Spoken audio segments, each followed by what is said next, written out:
जय श्री हरि दोस्तों, मैं हूं पायल कश्यप और आपका हमारे चैनल भक्तमाला में हार्दिक अभिनंदन है। दोस्तों, आज की इस भागवत कथा में दुष्यंत और शकुंतला की गंधर्व विवाह का हम वर्णन करने वाले हैं। तो कथा बहुत ही रोमांचकारी होने वाली है, तो इस कथा में अंत तक जरूर बने रहिएगा। तो चलिए इस भागवत को शुरू करते हैं।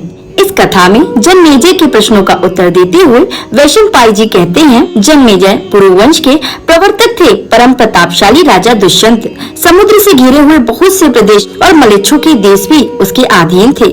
वह अपनी प्रजा का पालन पोषण बड़ी योग्यता के साथ करते थे। उनके राज्य में वर्ण संकरता बिल्कुल भी नहीं थी। खेती और खानों के लिए प्रयत्न नहीं करना पड़ता था। सभी धर्म प्रेमी थे। राजश्रय पर निर्भर रहकर निष्काम धर्म का पालन करते थे। समय पर वर्षा होती थी।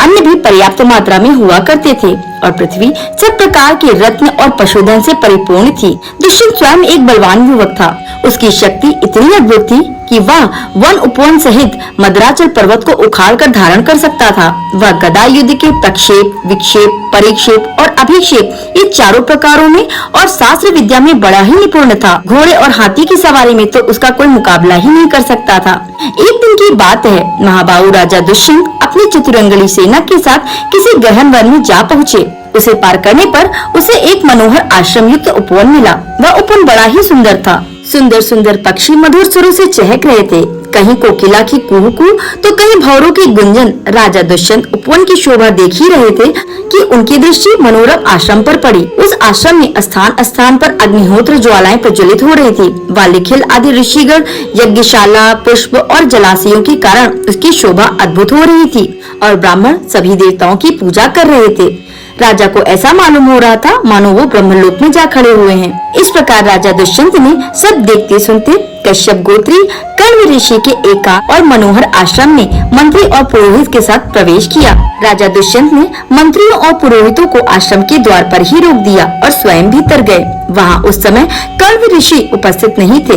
राजा ने उनके आश्रम को सूना देखकर ऊंचे स्वर से पुकारा, यहाँ कौन है? राजा दुष्यंत की आवाज सुनकर एक लक्ष्मी के समान सुंदरी कन्या तपस्विनी के वेश में आश्रम से बाहर निकली। उसने राजा दुष्यंत को देखकर सम्मान पूर्वक उनका आदर सत्कार किया। राजा दुष्यंत ने सर्वांग सुंदरी और मधुर भाषणी कन्या की ओर देखकर कहा, मैं परम भाग्यशाली महर्षि कण्व का दर्शन करने के लिए आया हूँ। वे इस समय कहाँ हैं? कृपा करके बतलाइए। तब शकुंतला ने कहा, मेरे पूजनीय पिताजी फल फूल लाने के लिए आश्रम से बाहर गए हैं। आप घड़ी दो घड़ी उनकी प्रतीक्षा कीजिए, तब उनसे मिल सकेंगे। शकुंतला के अनुपम रूप और सुंदरता को देखकर दुष्यंत ने पूछा कि आप कौन हैं? क्योंकि महर्षि कण्व तो अखंड ब्रह्मचारी हैं। धर्म अपने स्थान से विचलित हो सकता है, परंतु वे नहीं।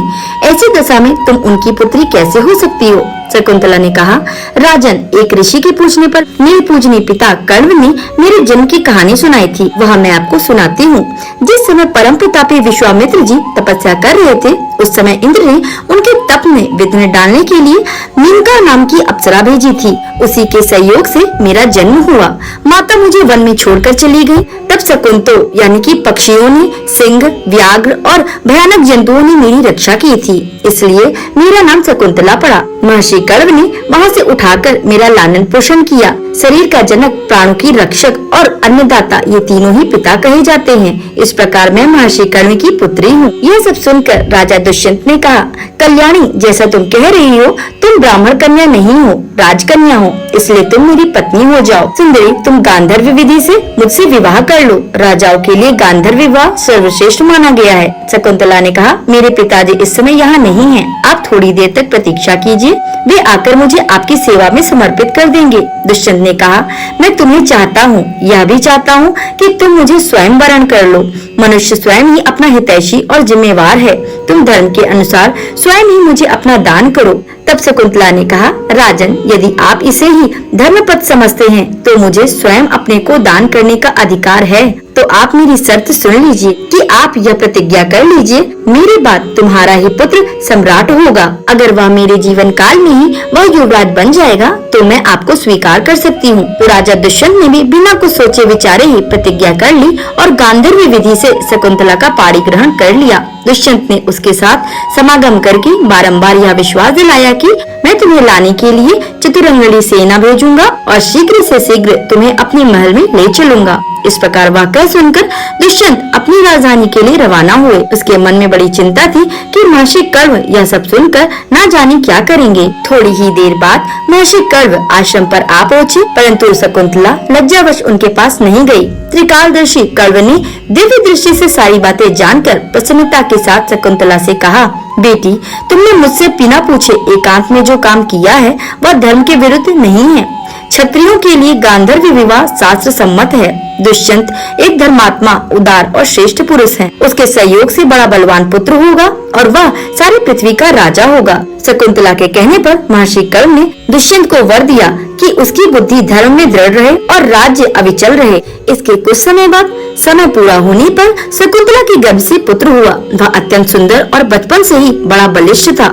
वह ऐसा जान पड़ता मानो कोई देव कुमार हो। वह 6 वर्ष की अवस्था में ही सिंह, बाघ, सूकर और हाथियों को आश्रम के वृक्षों से बांध देता था। कभी उन पर चढ़ता, कभी डांटता और कभी उनके साथ खेलता और दौड़ लगाता था। आश्रम वासियों ने उसके द्वारा समस्त जंतुओं का दमन होते देख उसका नाम सर्वदमन रख दिया। इस तरह भरत के अलौकिक कर्म देखकर महर्षि कर्व ने शकुंतला से कहा, अब यह युवराज होने योग्य हो गया है। फिर उन्होंने अपने शिष्यों को आज्ञा दी कि शकुंतला को पुत्र के साथ उसके पति के घर पहुंचा आओ। शिष्यों ने आज्ञा अनुसार शकुंतला और सर्वदमन को लेकर हस्तिनापुर की यात्रा की। इस तरह शकुंतला अपने पुत्र को लेकर हस्तिनापुर पहुंच गई। सूचना और स्वीकृति के बाद शकुंतला राज्यसभा में गई। शकुंतला ने सम्मान पूर्वक निवेदन किया कि हे राजन, यह आपका पुत्र है, अब इसे आप युवराज बनाइए। इस देवतुल्य कुमार के संबंध में जो आपने प्रतिज्ञा की थी वह पूरी कीजिए। परंतु शकुंतला की बातें सुनकर राजा दुष्यंत ने उसका तिरस्कार किया और उसको भरी राजसभा में अपमानित भी किया और कहा, तू किसकी पत्नी है? मुझे तो कुछ भी स्मरण नहीं है। तेरे साथ धर्म, अर्थ और काम का कोई भी मेरा संबंध नहीं है। राजा दुष्यंत की इस तरह अपमानित भरी बातें सुनकर तपस्विनी शकुंतला बेहोशी होकर खंबे की तरह निश्चल भाव से खड़ी रह गई। उसकी आंखें लाल हो गईं, होठ फड़फड़ाने लगे और दृष्टि टेढ़ी करके दुष्यंत की ओर देखने लगी। थोड़ी देर ठहरकर दुख और क्रोध से भरी शकुंतला दुष्यंत से बोली, महाराज, आप जानबूझकर ऐसा क्यों कर रहे हैं कि मैं नहीं जानता? ऐसी बात तो नीच मनुष्य कहते हैं। इस तरह शकुंतला बार बार अपने अपमान को सहती हुई अपनी बात पर अडिग रही। इतने में ही ऋत्विज, पुरोहित, आचार्य और मंत्रियों के साथ बैठे हुए राजा दुष्यंत को संबोधित करके आकाशवाणी ने कहा, माता तो केवल धोकने की समान है, पुत्र पिता का ही होता है, क्योंकि पिता ही पुत्र के रूप में उत्पन्न होता है। तुम पुत्र का पालन पोषण करो, शकुंतला का अपमान मत करो। सचमुच तुम्ही ने इस बालक को गर्भदान किया था। शकुंतला की बात सर्वथा सत्य है। तुम्हारे भरण पोषण के कारण ही इसका नाम भरत होगा। आकाशवाणी सुनकर राजा दुष्यंत आनंद से भर गए। उन्होंने पुरोहित और मंत्रियों से कहा, आप लोग अपने कानों से देवताओं की वाणी सुन लें। मैं भी ठीक ठीक यही जानता और समझता हूँ कि यह मेरा पुत्र है। यदि मैं केवल शकुंतला के कहने से ही इसे स्वीकार कर लेता तो सारी प्रजा इस पर संदेह करती और इसका कलंक नहीं छूट पाता। इसी उद्देश्य से प्रेरित होकर मैंने ऐसा दुर्व्यवहार शकुंतला के साथ किया। इस तरह राजा दुष्यंत ने बच्चे को स्वीकार किया और उसका संस्कार कराए। दुष्यंत के धर्म के अनुसार अपनी पत्नी का सत्कार किया और सांत्वना देते हुए कहा, देवी, मैंने तुम्हारे साथ जो संबंध किया था वह किसी को मालूम नहीं था। अब सब लोग तुम्हें रानी के रूप में स्वीकार कर लें, इसीलिए मैंने यह क्रूरता की थी।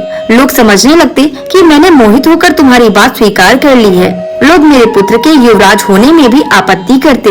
इस प्रकार कहकर दुष्यंत ने अपने प्राण प्रिया को वस्त्र, भोजन आदि से संतुष्ट किया। समय आने पर भरत का युवराज पद पर अभिषेक हुआ। दूर दूर तक भरत का शासन चक्र प्रसिद्ध हो गया। उसने राजाओं को जीतकर वंशवर्ती बना लिया। वह सारी पृथ्वी का चक्रवर्ती सम्राट था। उसने इंद्र के समान अनेकों यज्ञ किए। भरत से ही इस देश का नाम भारत पड़ा और वे ही भारत वंश के प्रवर्तक हुए।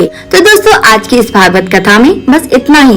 उम्मीद करती हूँ कि आपको वीडियो पसंद आई होगी, तो इसे लाइक जरूर करें। चैनल पर पहली बार विजिट किया है तो सब्सक्राइब जरूर करें। मिलते हैं अगले वीडियो में। नमस्कार, राधे राधे, जय श्री हरि।